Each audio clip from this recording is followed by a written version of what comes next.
You ever sit at a table full of people and still feel like a ghost? That's where I was. Brianna's parents' dining room just outside Charlotte, packed with her relatives and in-laws and people who knew her since she was a little girl but never really cared to know me. I was the quiet one, the woodworker, the guy from somewhere out west, the husband they didn't pick and never really hid that they wouldn't have. We were about 8 people deep around the table. Her dad was talking about some housing development that was going to ruin his view of the lake. Her uncle was ranting about property taxes, and her mom had just finished asking, for the 3rd time, if I'd considered getting a real job. I said I had a shop. She said, "Well, that's nice, but when are you going to do something with it?" I nodded like I always do, tucked my irritation behind a half-smile, and went back to my plate. Carved roast chicken and dry mashed potatoes. Then there was Brianna, sitting at the head of the table, laughing just a little too loud, topping off her mom's wine glass, flipping her hair back like she was on camera. And to her credit, she was good at it. She always knew how to perform for them. Slick, polished, charming.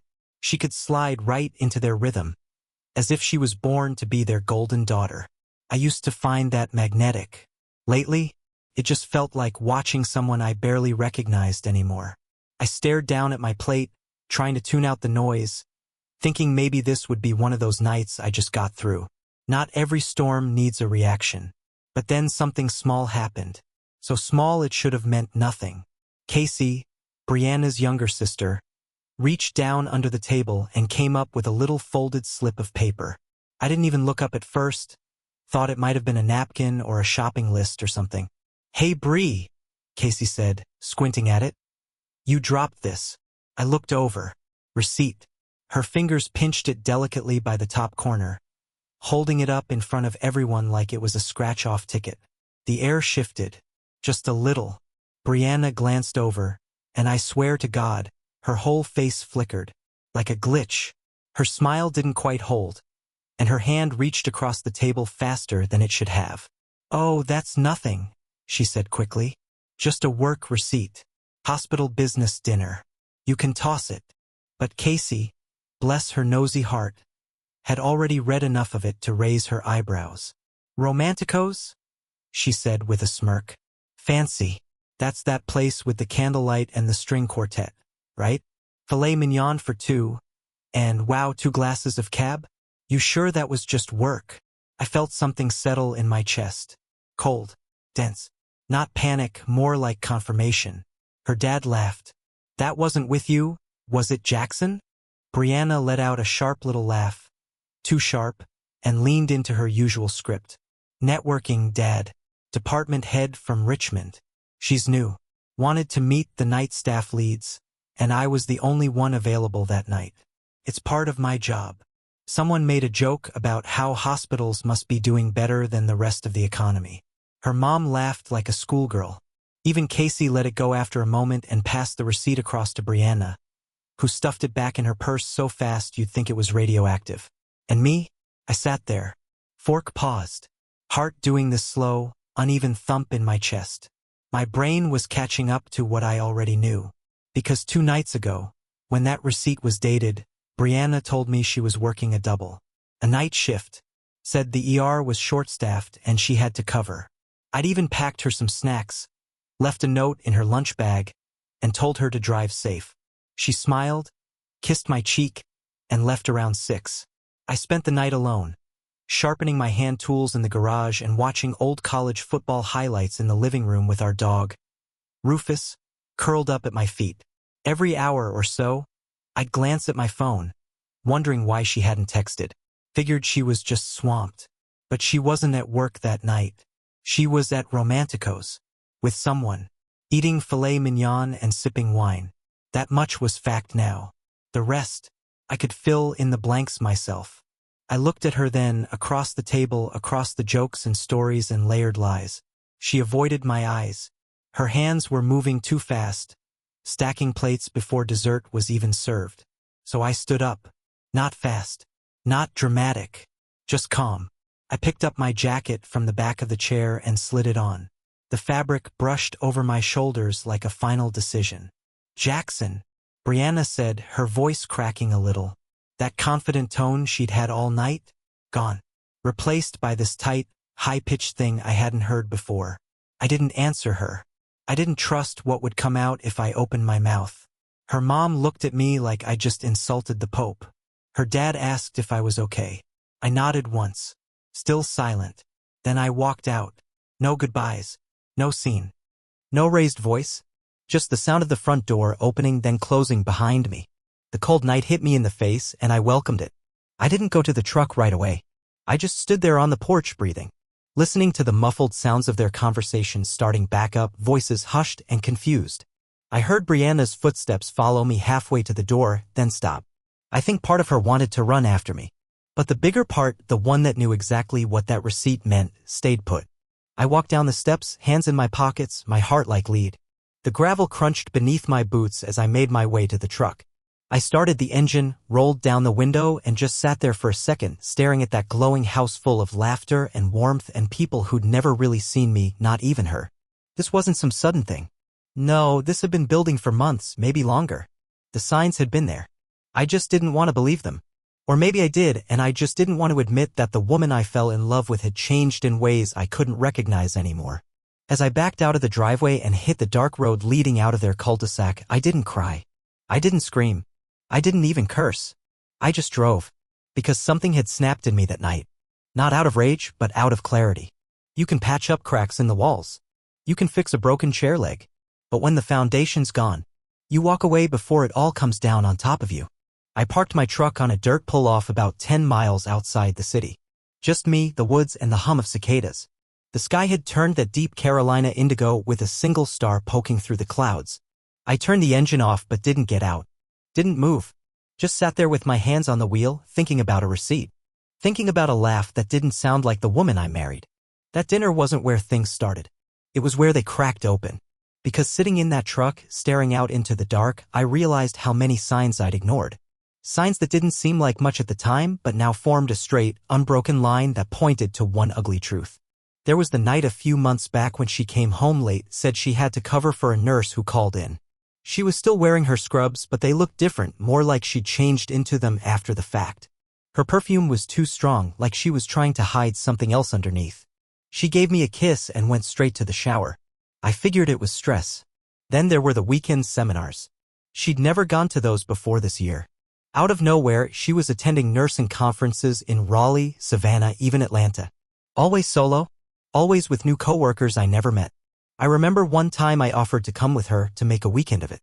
She shut that down quick, said it was all lectures and networking and I'd be bored out of my mind.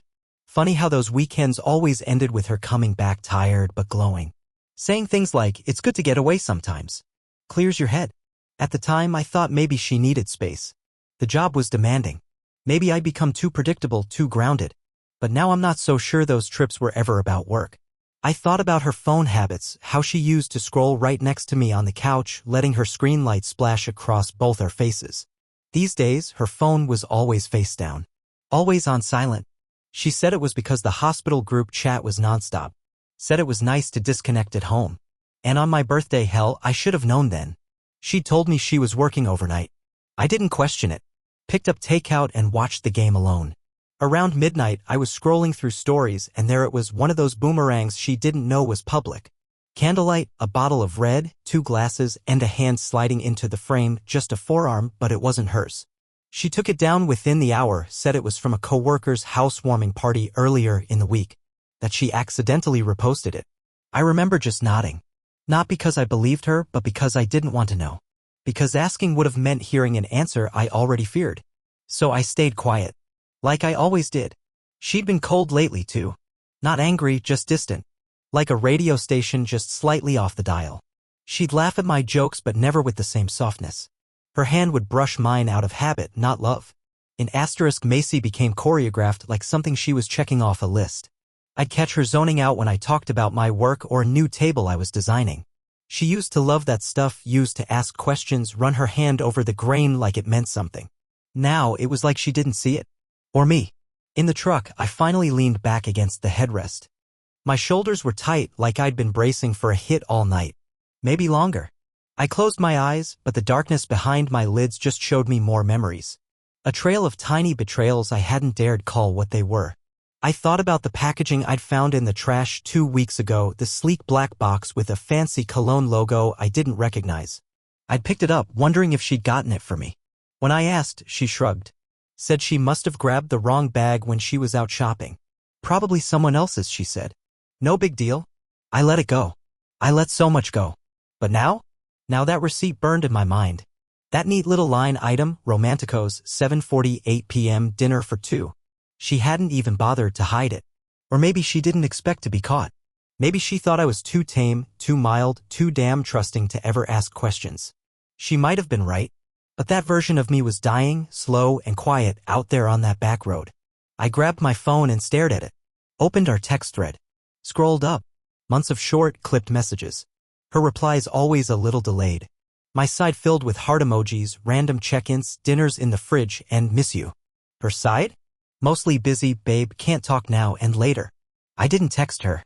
I didn't call. I just stared until the screen dimmed. There's something about betrayal that isn't loud. It's not always door slamming or screaming matches. Sometimes it's the silence. The slowly widening gap between what you know and what you let yourself believe. And out here, with no lights but the truck's dome glow, I stopped pretending. I was being lied to. She wasn't mine anymore, not really. Maybe she hadn't been for a while. I wanted to smash something. My fist itched for it. But there wasn't anything in reach that would have felt worth the pain. Instead, I reached for the glove box and pulled out the small notepad I kept there for shop ideas. Flipped to a blank page. Stared at it like it might write itself. Then I wrote down one word. Truth. Then underlined it. Because that's what I was going to find. Not assumptions. Not accusations. Not wild confrontations in parking lots or screaming at shadows. I wanted facts. Hard ones. Real ones. Because no matter how much the heart screams, the head needs evidence. And mine was about to start collecting. I got home the next morning just after 9 a.m., the sun already baking the driveway in golden heat. The truck felt like a coffin by then. Every mile driven, every hour spent in that cabin of silence had pressed more weight onto my chest. I didn't sleep. Couldn't. Just sat parked behind a closed gas station until the sky turned from black to blue and the first birds started hollering like they had something urgent to tell me. The driveway was empty. Her car wasn't back yet. Funny. She was supposed to get off her night shift at 7. Normally she'd roll in by 7:30, tired and smelling like antiseptic. But the house was still, the curtains drawn, the silence stretching wide. I sat in the truck a moment longer, watching the front door like it might open on its own. It didn't. Eventually, I forced myself out and walked up the steps, key in hand. I unlocked the door and stepped inside, and right away I knew. The smell hit me first. It wasn't ours. Not the faint scent of my cedar shavings or her rose petal detergent or the vanilla candles she used to light just before bed. No, this was something else. Something sharper. Masculine. A cologne I didn't recognize, clean but invasive, like it had something to prove. I froze in the doorway. Rufus didn't come greet me. He was shut in the back room, probably to keep him quiet. I could hear his paws shuffle as he caught my scent. Hey, bud, I said softly. My voice didn't feel like mine. I walked slowly through the front room. Nothing was out of place at first. Pillows fluffed, dishes washed, blanket folded on the armrest. But then I saw it. 2 wine glasses on the kitchen counter. One with a deep red smudge of lipstick on the rim. We didn't drink wine, not really. Maybe on holidays.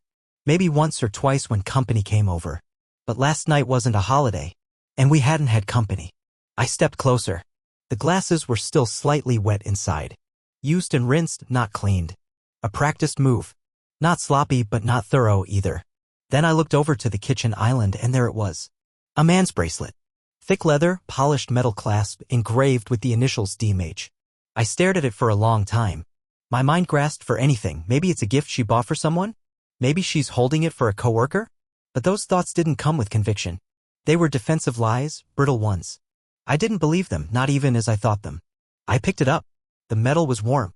Recently worn. I heard footsteps upstairs. Not heavy. Calm. Unhurried. She came down the stairs like it was any other morning, wearing an old sweatshirt, one of mine. Her hair was tied back, messy, and she was holding a coffee mug in both hands. She stopped when she saw me. Oh, she said. You're home. I didn't answer. She blinked. Where'd you go last night? Still, I said nothing. My eyes flicked to the wine glasses, then back to her. She followed my gaze, saw what I saw. Her voice didn't crack. I had a glass of wine. Long night. 2 glasses. I turned and walked to the hallway closet. Top shelf, in the back behind the winter scarves, was a red accordion file folder. I'd put it together slowly over the past few months. Nothing dramatic, just things I'd noticed. Things I couldn't explain away. Printouts of the seminar flyers she never brought back any materials from. Receipts from places she claimed not to remember going. A screenshot *T from that birthday story she'd accidentally reposted. And 3 stills from a security camera near a hotel in Raleigh. She didn't know I had those. Didn't know I recognized the license plate of the man she kept messaging under a fake contact name, Michaela RN, in her phone. I'd been sitting on that folder for a while, unsure if I was crazy or just scared. Turns out I was neither. I pulled it out, walked back to the kitchen, and set it gently on the table. Didn't look at her. Didn't speak. "What's this?" she asked after a beat, voice brittle. I stepped past her, opened the back room door, and let Rufus out.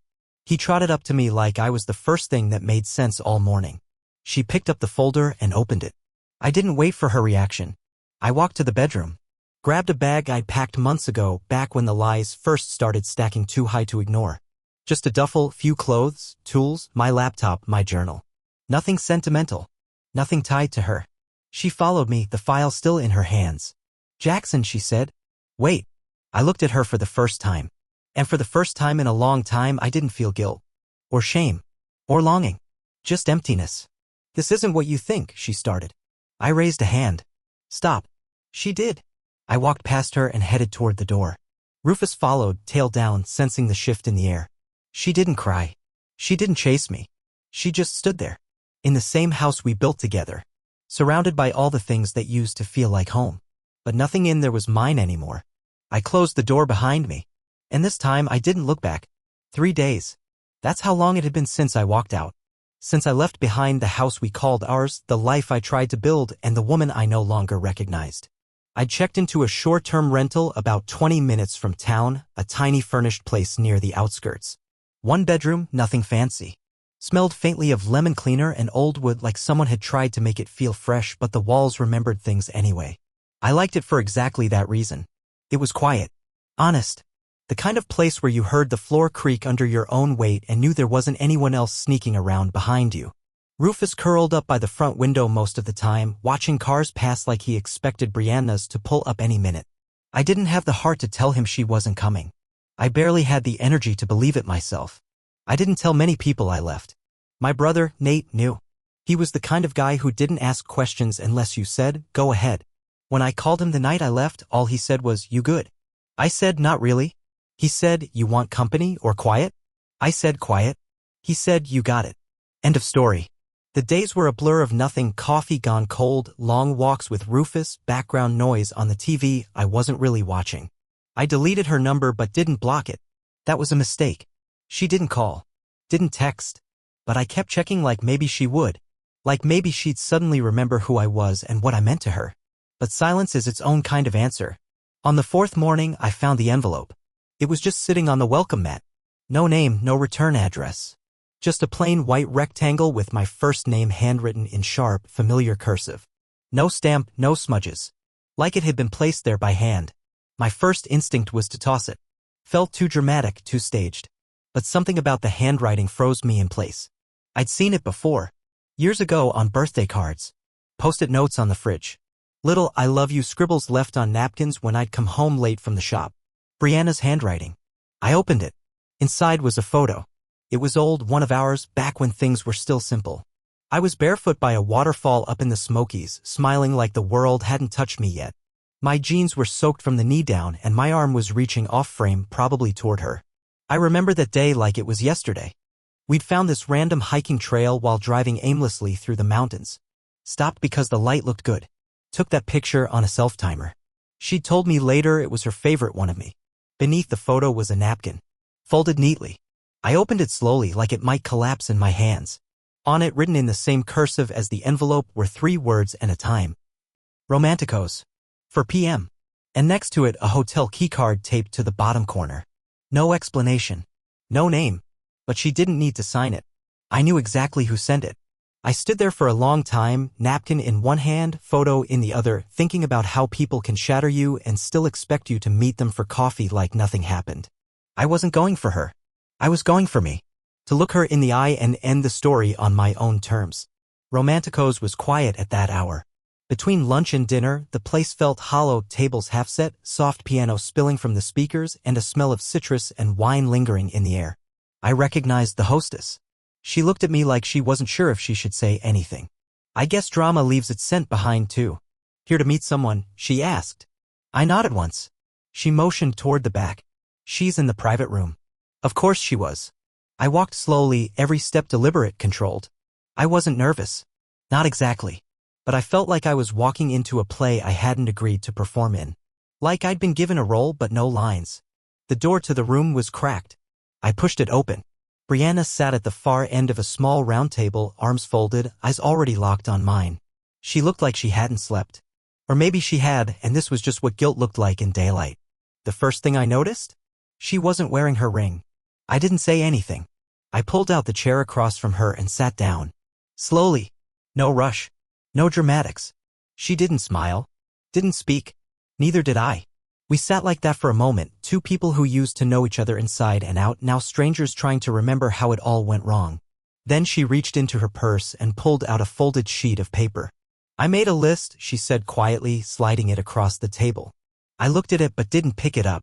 A list of what? The names, she said. Of the people. I blinked. People? She didn't flinch. It wasn't just one. The words hit like cold water. I figured, I said flatly. She looked down. It started before the Raleigh trip. I didn't ask for details. I didn't want them. But she kept talking, maybe because silence scared her more than shame. 3 people. Over the last year. 2 were coworkers. 1 was from one of those seminars. I stared at her. No rage. No explosion. Just this heavy, quiet grief in my chest, like something sacred had died in a very slow, public way. I didn't fall in love with them, she added.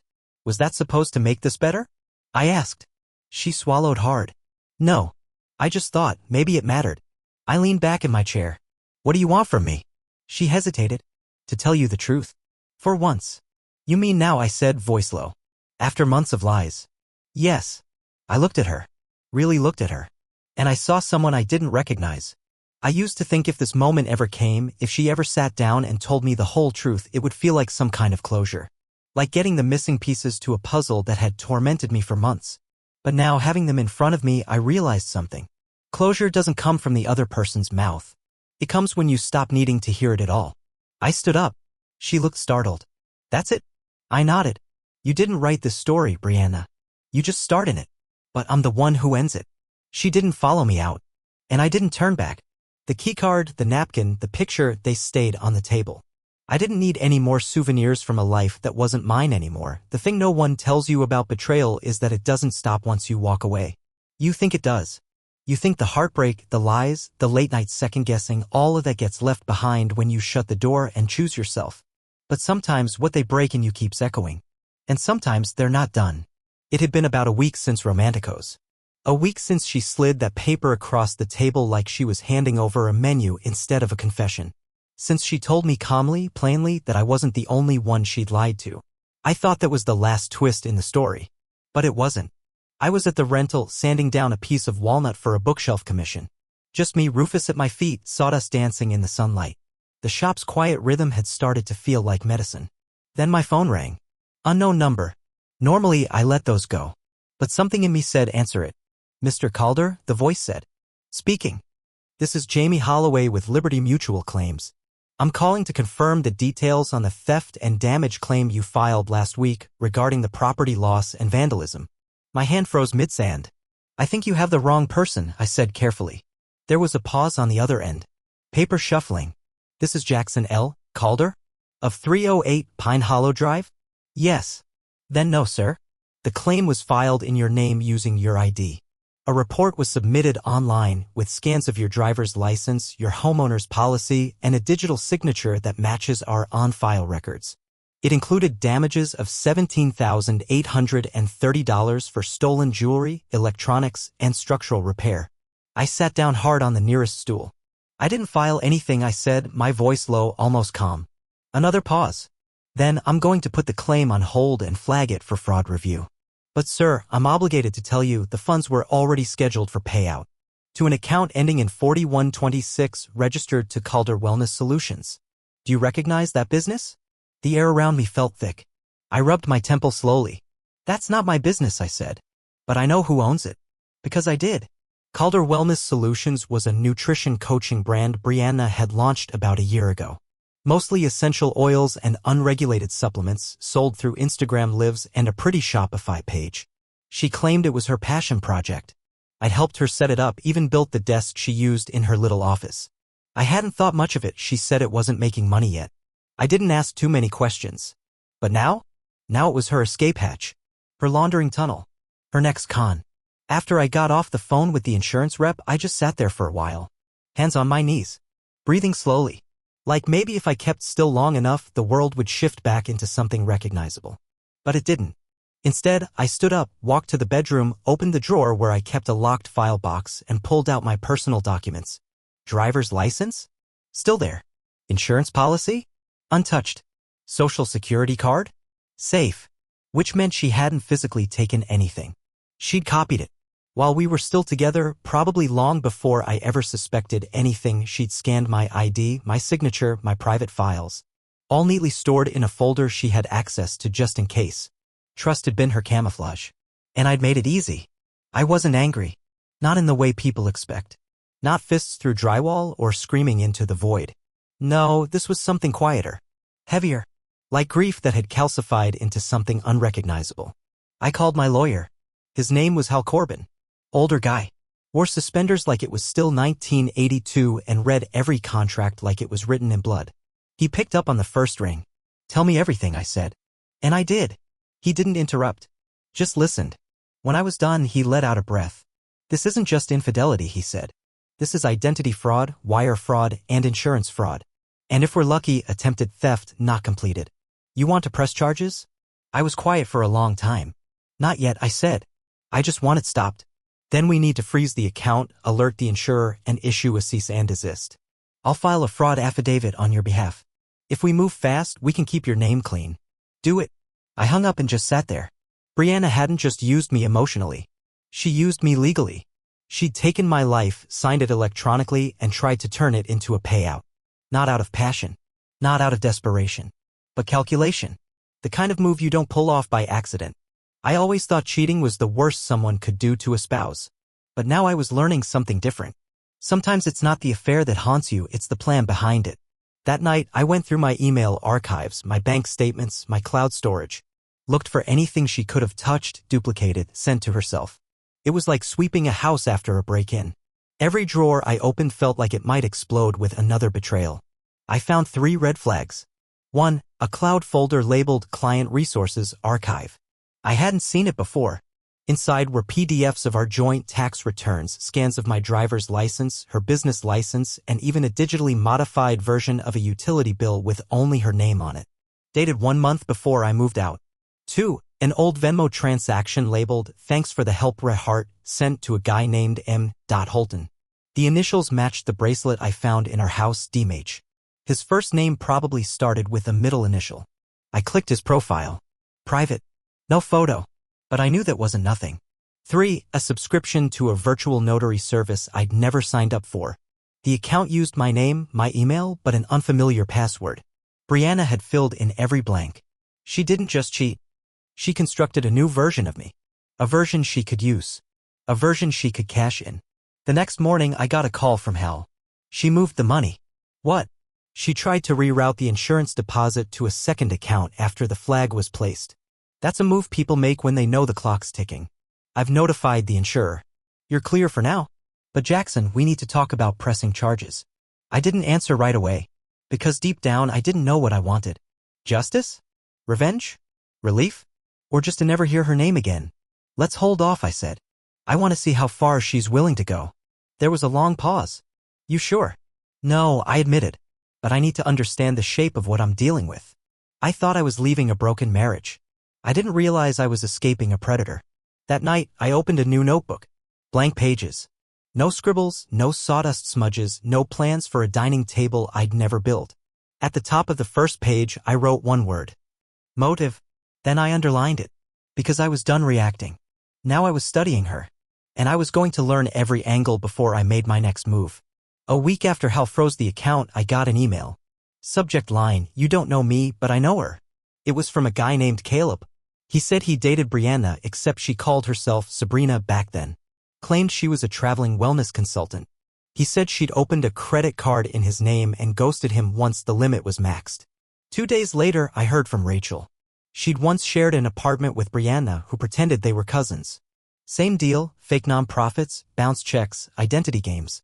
With Hal's help, we compiled it all: dates, names, financial trails. The picture was clear now. Brianna wasn't just reckless. She was calculated. This wasn't a one-time mistake. It was a method. A system. A pattern. We filed everything. Legal papers, statements, sworn affidavits. But Brianna? She vanished. Didn't show up to court. Didn't respond to subpoenas. Just disappeared. Her number disconnected. No forwarding address. It was like she folded herself out of the world. And honestly, I didn't chase her. I moved west to Oregon, opened a small woodworking shop, started teaching weekend classes. Rufus adjusted faster than I did. Rachel emailed months later. No one's seen her since. I didn't feel triumph. Just a quiet, settled kind of peace. Her name used to carry weight. Yeah? It's just dust on old paperwork. I never got revenge. But I got my life back. And that was enough.